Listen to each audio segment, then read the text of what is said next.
بسم اللہ الرحمن الرحیم۔ شروع کرتا ہوں اللہ کے پاک نام سے جو بہت بڑا مہربان نہایت رہنے والا ہے۔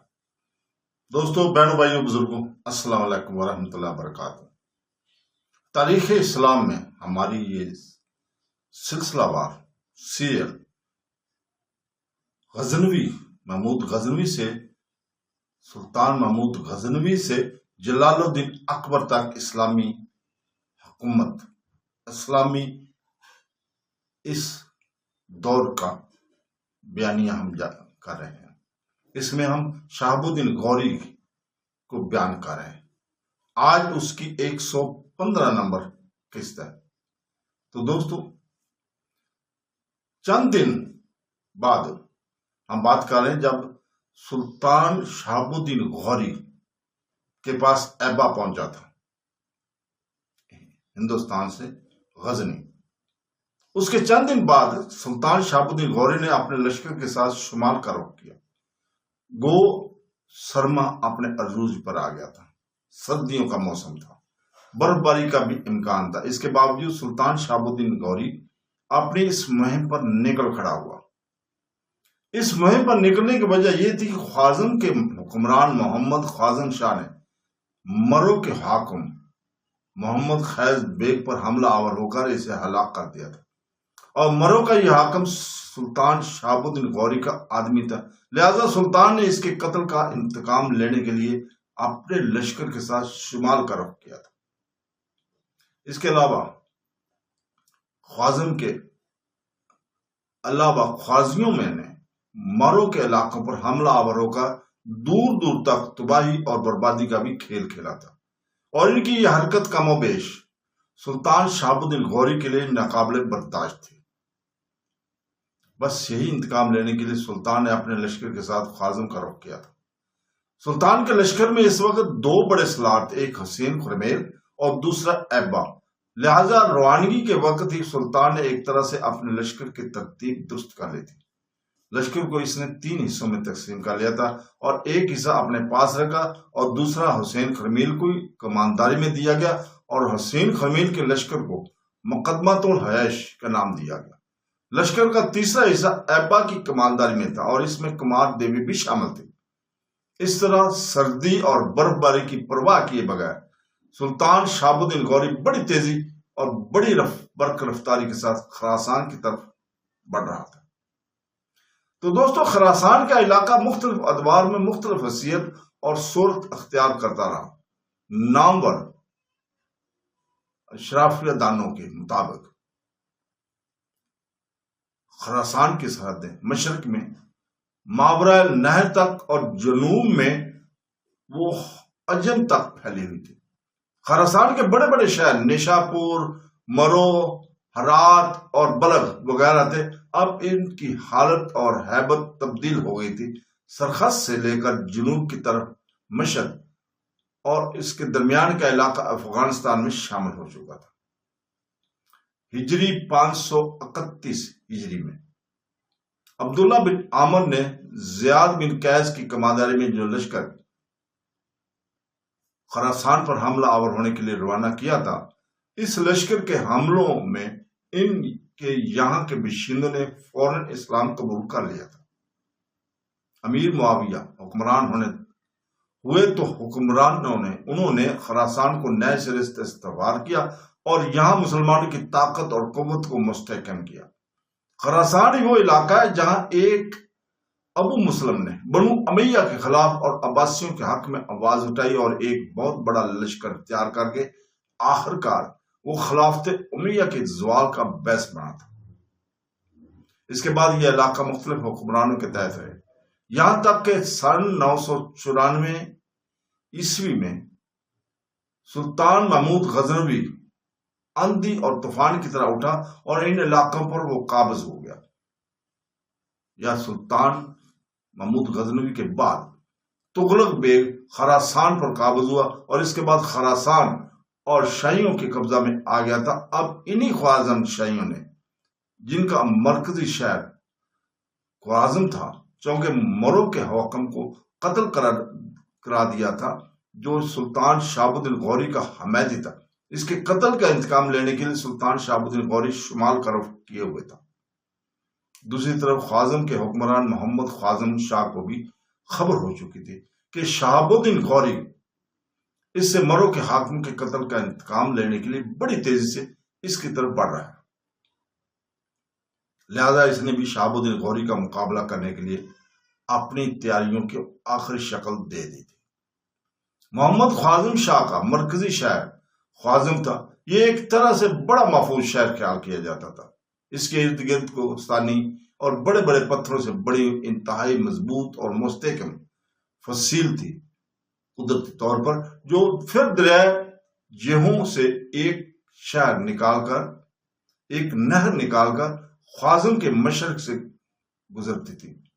لہذا مشرق کی طرف سے یعنی خراسان کی جانب سے اگر کسی کو خوازم پر حملہ آور ہونا ہوتا تو دریائے جیون کے کنارے کنارے خوازم کی طرف بڑھتے ہوئے اس نہر کو بھی عبور کرنا پڑتی، اور یہ بوقت ضرورت اس نہر کو پار کرنے کے لیے جو نہر کشتیوں کے پل بنائے گئے تھے وہ پل توڑ دیے جاتے تھے، جس کی بنا پر حملہ آوروں اور خوازم پر حملہ آور ہونے میں دشواریاں کا سامنا کرنا پڑتا تھا ان کو۔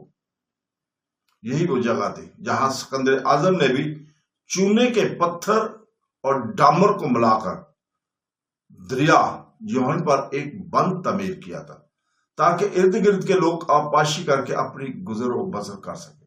بہرحال دریائے جوہن کے کنارے پہنچ کر سلطان شہاب الدین نے اپنا رخ تبدیل کیا۔ پہلے وہ سیدھا شمال کی طرف بڑھ رہا تھا، اب وہ دریائے جوہن کے کنارے کنارے بائیں جانب مڑتے ہوئے مغرب کے رخ پر خوازم کی طرف جا رہا تھا۔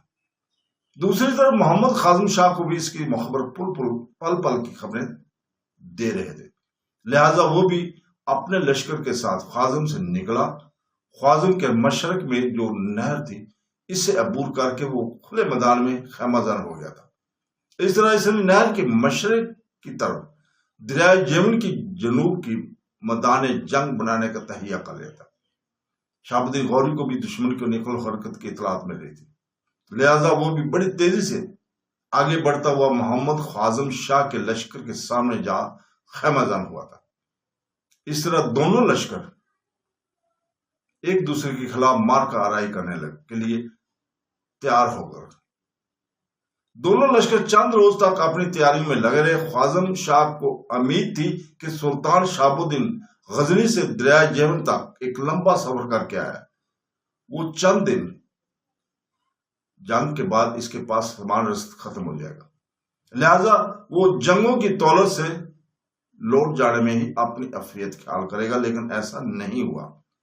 سلطان شہاب الدین غوری نے اپنے لشکریوں کو آرام کرنے اور ستانے کا موقع فراہم کرنے کے بعد ایک صبح جنگ کی ابتدا کرنے کے لیے اپنے لشکر میں جنگ کے تبل بجوا دیے۔ اس کے بعد اپنے کام کی ابتدا کرنے کے لیے سلطان شہاب الدین غوری نے اپنے کو آگے بڑھایا اور پھر خوازم شاہیوں پر غم اور دہر کی ورانیوں میں ہجرت کے عذاب اور گونجتی علم ہواؤں میں غموں کی بے روک یلغار اور لمحوں تک ریزہ ریزہ کر دینے والی طغیانی اور تلاطم سے بھرپور شاریوں کی طرح عملہ آور ہو گیا تھا۔ اس کے ساتھ ہی خوازم شاہیوں نے بھی جوابی کارروائی کرتے ہوئے ذہنوں کو اسیر کرتی ہول ناکیوں کی کالی فضاؤں، سوچوں کو زنگ آلود کر دینے والی انوکھی اور قوتوں کی طرح اپنے کام کی ابتدا کرتے ہوئے سلطان شہاب الدین کے لشکر پر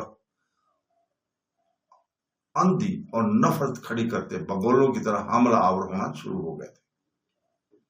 دونوں طرف کے لشکر آگ اور خون کا حجان بن کر ایک دوسرے کے جبین کو شکن کرنے کے لگے تھے۔ ہر کوئی دوسرے کی صفوں میں اس طرح گھسنے کی کوشش کرنے لگا تھا، تیرگی کی گود میں روشنی کی کرنے گھسنے لگی تھی۔ دریائے جہون کے پہلو میں سلطان شہاب الدین غوری اور محمد خوازم شاہ کے درمیان ہولناک رن پڑا۔ اس معرکہ میں شہاب الدین غوری نے خوازمیوں کو شکست دی اور خوازم شاہ اپنے مرکزی شہر خوازم میں مسحور ہو گیا۔ اب صورتحال یہ تھی کہ خوازم شاہ اور سلطان شہاب الدین غوری کے درمیان جو دریائے جون سے نکالی گئی تھی نہر، اور جس سے خوازوں اور اس کے گرد و نواح علاقے میں آبپاشی کا کام لیا جاتا تھا، سلطان شہاب الدین کے لیے دشواری یہ تھی کہ وہ اپنا پڑاؤ میدان جنگ سے اٹھا کر نہر کو عبور کر کے آگے لگائے، تب وہ خوازم جو فصیل تھی خوازم کی، اس کے اوپر جو محافظ تھے ان کے تیروں کا نشانہ بنتا تھا، اس لیے کہ اوپر سے چلائے جاتے والے تیر نہر کے قریب تک پہنچ سکتے تھے۔ اسی بنا پر سلطان شہاب الدین غوری نہر پار کر کے اپنے پڑاؤ کو شہر کے قریب نہ لا سکا۔ سلطان شہاب الدین غوری نے پڑاؤ تو وہیں رکھا جہاں جنگ ہوئی تھی۔ اس کے بعد اس نے لشکری کو کچھ سستانے اور رام کرنے کا موقع فراہم کیا۔ اس کے بعد اس نے پھر خوازم شہر پر حملہ آور ہونے شروع ہو گیا۔ اب صورتحال کچھ یوں پیدا ہو گئی تھی کہ دن میں کئی مرتبہ سلطان شہاب الدین غوری نہر کو پار کر کے خوازم شہر پر حملہ آور ہوتا، شہر کی فصیل پر چڑھنے کی کوشش کرتا، لیکن اس میں کوئی خاص کامیابی نہ ہوئی، اس لیے کہ سلطان کے پاس نہ چھوٹے قلعہ شکن آلات تھے اور نہ اس کے پاس مجنیخیں تھی، اور رسوں کی سیڑھیاں پھینک کر خوازم کی فصیل پر چڑھنا انتہائی دشوار اور تکلیف دہ تھا، اس لیے کہ فصیل کے اوپر انگنت لشکری تھے، اور جو ہی سلطان شہاب الدین غوری کی لشکری نزدیک جاتے فصیل کے اوپر سے تیروں کی بارش کر دی جاتی تھی۔ اس طرح سلطان شہاب الدین غوری کے لشکریوں کو فصیل کے اوپر چڑھنے کا موقع نہ ملتا۔ یوں کئی دن بیت گئے۔ کبھی سلطان شہاب الدین غوری نہر کو پار کر کے شہر کی فصیل کے قریب پہنچ جاتا، اور کبھی جب وہ نہر کو پار کرتا تو خوازم شاہ شہر سے باہر نکل کر اس پر حملہ آور ہوتا۔ تھوڑی دیر دونوں لشکر آپس میں ٹکراتے، اس کے بعد خوازم شاہ پھر شہر کے اندر محصور ہو جاتا۔ اس طرح جنگوں کا یہ سلسلہ طول پکڑنے لگا تھا۔ ایک روز سلطان شہاب الدین غوری مغرب اور عشاء کے درمیان اپنے خیمے میں اکیلا بیٹھا ہوتا کہ خیمے کے دورانیہ پر ایبا نمودار ہوا۔ ایبا کو دیکھتے ہی سلطان نے اپنے پہلو میں خالی نشست پر ہاتھ مارا اور پھر ایبا کو مخاطب کر کہنے لگا، ایبا آؤ یہاں میرے پاس بیٹھو، میں بڑی بے چینی سے تمہارا انتظار کر رہا تھا۔ ایبا آگے بڑھ کر سلطان کے پہلو میں بیٹھ گیا۔ سلطان کچھ دیر تک غور سے ایبا کی طرف دیکھتا رہا۔ سلطان کے اس طرح دیکھنے پر ایبا پریشان سا ہو گیا، پھر بڑی ارادت مندی سے سلطان کو مخاطب کرتے ہوئے کہنے لگا، سلطان محترم، کیا مجھ سے کوئی غلطی ہو گئی ہے، کوئی خطا سرزد ہوئی ہے جو اس طرح آپ مجھے گھور کر دیکھ رہے ہیں؟ اگر کوئی ایسی کوئی بات ہے تو میں سلطان محترم پہلے ہی معذرت کر لیتا ہوں۔ سلطان شہاب الدین کے لبوں پر ہلکا سا تبسم نمودار ہوا، کہنے لگا، ایبا میرے بیٹے یہ بات نہیں، دراصل میں جس گفتگو کا آغاز کرنا چاہتا تھا تمہاری طرف غور سے دیکھتے ہوئے یہ سوچ رہا تھا کہ آخر اس گفتگو کا آغاز کیسے کروں۔ سلطان کے ان الفاظ پر ایبا بھی کچھ سوچوں میں پڑ گیا، کہنے لگا، سلطان محترم اس گفتگو کا تعلق خوازم شہر پر حملوں سے ہے۔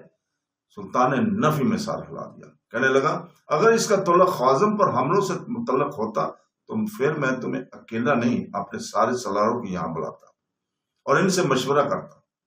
ایبا نے دوسرا سوال کیا، کیا اس گفتگو کا مرکز حسین خرمیل ہے؟ سلطان نے پھر نفی میں گردن ہلا دی۔ ایبا نے بھی کچھ دیر تک سلطان کی طرف غور سے دیکھا، پھر کہنے لگا، آپ نے چونکہ مجھے اکیلے کو بلایا لہذا میرا اندازہ ہے تو پھر اس گفتگو کا موضوع میری ذات ہی ہو سکتی ہے۔ سلطان پہلے کی نسبت کھل کر مسکرایا اور کہنے لگا، اب تم صحیح راستے پر آئے ہو۔ ایبا میں نے تمہارے متعلق ہی ایک انتہائی اہم موضوع پر گفتگو کرنے کے لیے تمہیں بلایا۔ بیٹے نہ حقیقت چھپانا، نہ اس سچائی کو ایک طرف رکھ کر بات کرنا۔ یہاں تک کہتے کہتے سلطان کو رک جانا پڑا، اس لیے کہ بیچ میں ایبا بول پڑا، سلطان محترم کیا پہلے میں نے کبھی ایسا کیا ہے؟ سلطان نے پھر نفی میں گردن ہلائی، کہنے لگا، نہیں، میں نے تو ایسا کبھی نہیں کیا۔ جس موضوع پر گفتگو ہونے لگی ہے وہ موضوع ہی ایسا ہے کہ تم گفتگو کے دوران مجھے ٹال بھی سکتے ہو۔ ایبا میں کمار دیوی سے متعلق تمہارے جذبات جاننا چاہتا ہوں۔ دیکھو جو کچھ مجھ سے کہنا چاہو وہ کہنے سے قبل یہ سوچنا کہ کمار دیوی نے کس قدر تمہاری خاطر مصیبتیں کٹانیاں برداشت کی ہیں، کہاں نہر والا اور کہاں خوازم، یہ ہزاروں میلوں کا جو سفر اس نے طے کیا تھا اور کیا ہے تو اپنی خوشی سے تو نہیں کیا. پھر یہ بھی سوچو کہ وہ راج محل میں زندگی بسر کرنے والی عادی ہے، کماری ہے، راجکماری ہے، اور اب وہ ہزاروں میل کے سفر کے ساتھ ساتھ جہاں جہاں بھی پڑاؤ ہوتا ہے خیموں کی زندگی بسر کرنا برداشت کر رہی ہے، زمین کی ننگی پیڑ پر سوتی ہے. حالانکہ میرا خیال ہے کہ اس سے پہلے وہ ایسا کرنے کی عادی بھی نہیں تھی. ایبا، جس وقت تم اپنے لشکر کو لے کر غزنی پہنچے تھے اور مجھ سے ملاقات کرنے کے بعد تم واپس چلے گئے، وہ کمار دیوی مجھ سے ملنے کے لیے آئی تھی. اس کے بعد سلطان نے کمار دیوی سے ساری گفتگو کی تفصیل اور کمار دیوی کی پھوٹ پھوٹ کر رونے کی تفصیل ایبا سے کہہ دی تھی. یہاں تک کہنے کے بعد سلطان شہاب الدین غوری جب رکا تب ایبا بول اٹھا، سلطان محترم، آج آپ نے کمار دیوی سے متعلق گفتگو کر لی ہے تو پھر میں سچائی سے کام لوں گا، کوئی بات آپ سے چھپاؤں گا نہیں. آپ نے مجھے ہمیشہ ایک شفیق باپ کی محبت اور شفقت دی ہے. سلطان محترم، بات یہ ہے کہ میں شروع میں کمار دیوی سے بے پناہ محبت کرنے لگا تھا. جس وقت میں اس کے ہاتھ سے بھاگا تھا اس وقت بھی میں اسے چاہتا تھا. بھاگا میں اس لیے تھا کہ اس وقت میں اور کمار دیوی دونوں نو عمر تھے، ایک دوسرے کو اپنا نہیں سکتے تھے. میں نے نہر والا کا مال وقوع دیکھ لیا تھا. آپ کا ارادہ چونکہ ملتان اور اچ کے بعد نہر والا پر حملہ آور ہونے کا تھا، لہٰذا میں چاہتا تھا کہ نہر والا کے مال و وقوع سے آپ کو آگاہ کروں گا. اس کے بعد سلطان محترم حالات خراب ہوتے چلے گئے. کمار دیوی کی خبریں مجھ تک پہنچتی رہیں، اس لیے کہ ان علاقوں میں ہمارے مخبر بڑی تیزی اور بڑی سرگرمی سے کام کر رہے تھے. اور جب انہوں نے مجھے یہ بتایا کہ کمار دیوی نے اپنے راج مندر میں جا کر سوگند کھائی تھی کہ وہ اس وقت تک شادی نہیں کرے گی جب تک مجھے قتل نہیں کر لے گی، تب سلطان محترم میں اس کمار دیوی سے دور ہٹتا چلا گیا. اس کے بعد میری محبت نے دوسرا رخ اختیار کر لیا. ان غیر مسلم قبائل کی لڑکی بھاگ کر میرے پاس آ گئی اور میں نے اس سے شادی کر لی. آپ جانتے ہیں وہ انتہا درجے کی خوبصورت اور پرخلوص اور وفادار تھی، لیکن میری اور اس کی بدقسمتی کہ ہم زیادہ عرصہ تک ایک دوسرے کا ساتھ نہ دے سکے اور وہ بیچاری بے گناہ ماری گئی. سلطان محترم، میں اس بات کو بھی تسلیم کرتا ہوں کہ کمار دیوی نے میرے لیے بڑی کھٹانیاں برداشت کی ہیں. کوئی بھی خوشی سے اتنا لمبا سفر نہیں کرتا اور کوئی بھی اپنے والدین کو چھوڑ کر خانہ بدوشوں کی طرح خیمہ گاہ کی زندگی کو پسند نہیں کرتا. سلطان محترم، میں اسے بھی تسلیم کرتا ہوں کہ اب اس کی جانساری، اس کی دور اور محبت کے اظہار نے مجھے پہلے جیسا دور میں داخل کر دیا ہے. میں یہ بھی کہوں گا کہ وہ ایک اچھی لڑکی ہے، وفا شعار ہے، انتہا درج کے خوبصورت ہے، اور جو بھی اس کی زندگی کے ساتھی بنے گا وہ خوش رہے گا. سلطان محترم، میں یہ سارا معاملہ آپ پر چھوڑتا ہوں. آپ نے ہمیشہ مجھے باپ کی شفقت دی ہے، لہذا اس معاملے میں بھی جو فیصلہ کریں گے وہ میرے لیے آخری ہوگا. ایبا جب خاموش ہوئے تو سلطان کے چہرے پر مسکراہٹ نمودار ہوئی. کہنے لگے، فیصلہ تو میں بعد میں دیتا ہوں، پہلے میرے چند سوالوں کو جواب دو. پہلے یہ کہو کہ کیا تمہارے دل میں کمار دیوی کی محبت ہے؟ ایبا نے سلطان کی طرف دیکھا، منہ سے کچھ نہ بولا، تاہم اسبات میں اس نے گردن ہلا دی تھی. اس پر سلطان نے بے پناہ خوشی کا اظہار کیا. 2-3 بار ایبا کا شانہ تھپتھپایا، پھر کہنے لگا، کیا تم اس سے شادی کرنا چاہتے ہو؟ سلطان نے تیز نگاہوں سے ایبا کی طرف دیکھتے ہوئے پھر پوچھا. ایبا نے پھر پہلے کی طرح اسبات میں گردن ہلائی اور ساتھ ہی کہنے لگا، سلطان محترم، اگر وہ میری زندگی کے ساتھی بنتی ہے تو میں ہمیشہ اس کی رفاقت پر فخر کرتا رہوں گا. سلطان تھوڑی دیر خاموش رہا اور مسکراتا رہا، پھر کہنے لگا، اگر یہ بات ہے تو پھر تم اسے کیوں تنگ کرتے رہے ہو؟ کیوں وہ تمہارے پیچھے پیچھے بھاگتی رہی ہے؟ تم اس سے اجنبیوں کا ساتھ سلوک کرتے رہے ہو. سلطان محترم، جیسا کہ میں نے آپ سے پہلے گزارش کی ہے کہ اس نے راج مندر میں جا کر قسم کھائی تھی کہ شادی وہ اس وقت کرے گی جب وہ مجھے قتل کر دے گی. اس پر سارے عوامل کو دیکھتے ہوئے میں فی الفور اس سے شادی نہیں کر سکتا تھا. میں دیکھنا چاہتا تھا کہ واقعی میرے ساتھ مخلص ہے یا یوں ہی میرے قریب آ کر میرا خاتمہ کرنے کا در پر ہے. اسی بنا پر میں نے بے مروتی کرتا رہا، اجنبیت برتتا رہا. اور اب اس سے متعلق تمہارا کیا خیال ہے؟ سلطان نے بھرپور پھر پوچھ لیا. ایبا مسکرایا، پھر کہنے لگا،